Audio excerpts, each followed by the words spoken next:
2021 সালের বিধানসভা নির্বাচনে তৃণমূলের প্রার্থী তালিকা ছিল চমকে ভরা।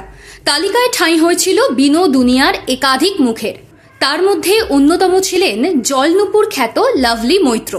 এহেন লাভলি ওরফে অরুন্ধতী মৈত্র কি এবার টিকিট পাচ্ছেন সোনারপুর দক্ষিণে?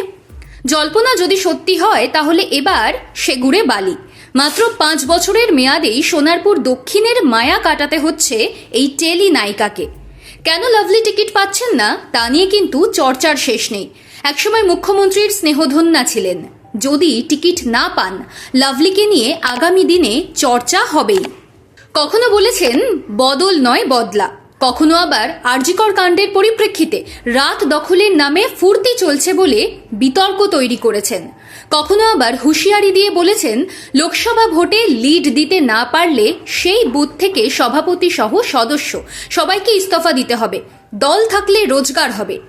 গত 5 বছরে একাধিকবার বিতর্কিত মন্তব্য করে শাসক শিবিরের অস্বস্তি বাড়িয়েছেন লাভলি। গোষ্ঠীদ্বন্দ্বে দীর্ণ সোনারপুর দক্ষিণে তাঁর কাজকর্ম নিয়ে স্থানীয় নেতা কর্মীদের অভিযোগও পৌঁছেছিল দলের উপরতলায়। সপ্তাহ দুয়েক আগে আবার সোনারপুর রাজপুর পৌরসভার 11 নম্বর ওয়ার্ডে তাঁর নামে দেওয়াল লিখনও শুরু হয়ে গিয়েছিল। দলের নির্দেশে যা তড়িঘড়ি মুছে ফেলা হয়, ইঙ্গিতটা তখনই ছিল। গুঞ্জনের পালে বাতাস লাগে যখন সূত্রের মারফত খবর মেলে ধর্মতলার ধর্ণা মঞ্চেই মমতা বন্দ্যোপাধ্যায় লাভলিকে জানিয়ে দিয়েছেন এবার সোনারপুর দক্ষিণে তাঁকে টিকিট দেওয়া যাবে না।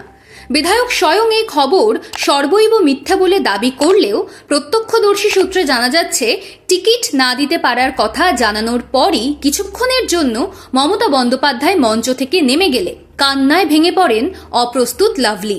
মমতা ফের মঞ্চে উঠে এলে পুনরায় তাঁকে অনুনয় করে সোনারপুর দক্ষিণের প্রসঙ্গ তুললেও লাভলির অনুরোধ পত্রপাঠ ফিরিয়ে দিয়েছেন দলনেত্রী। এখন প্রশ্ন হলো, সোনারপুর দক্ষিণে তাহলে তৃণমূলের প্রতীকে টিকিট কে পাচ্ছেন? এখনো পর্যন্ত যে খবর মোটামুটি নিশ্চিত তা হলো লাভলির পরিবর্তে ওই কেন্দ্রে বিধানসভা ভোটে প্রতিদ্বন্দ্বিতা করতে চলেছেন শুভাশিস চক্রবর্তী। একসময় দক্ষিণ 24 পরগনার সাংগঠনিক সভাপতি শুভাশিস চক্রবর্তী বরাবরই কালীঘাট ঘনিষ্ঠ। বহুবার মমতা বন্দ্যোপাধ্যায়ের নির্বাচনী এজেন্ট হয়েছেন। 2017 সালে তাকে রাজ্যসভায় প্রার্থীও করেছিলেন দিদি। সূত্রের খবর, এহেন শুভাশিস ফোনে অভিষেক বন্দ্যোপাধ্যায়ের স্পষ্ট ইঙ্গিত পাওয়ার পরই সোনারপুর রাজপুর এলাকায় সক্রিয় হয়েছেন। অর্থাৎ সোনারপুর দক্ষিণে প্রায় নিশ্চিত শুভাশিস। অবশ্য লাভলি একেবারেই টিকিট পাবেন না, তা সম্ভবত নয়। অন্য কোনো বিধানসভা আসনে এই আইপিএস ঘরণী পুনর্বাসন পেতে পারেন বলেই রাজনৈতিক মহলে খবর ভাসছে।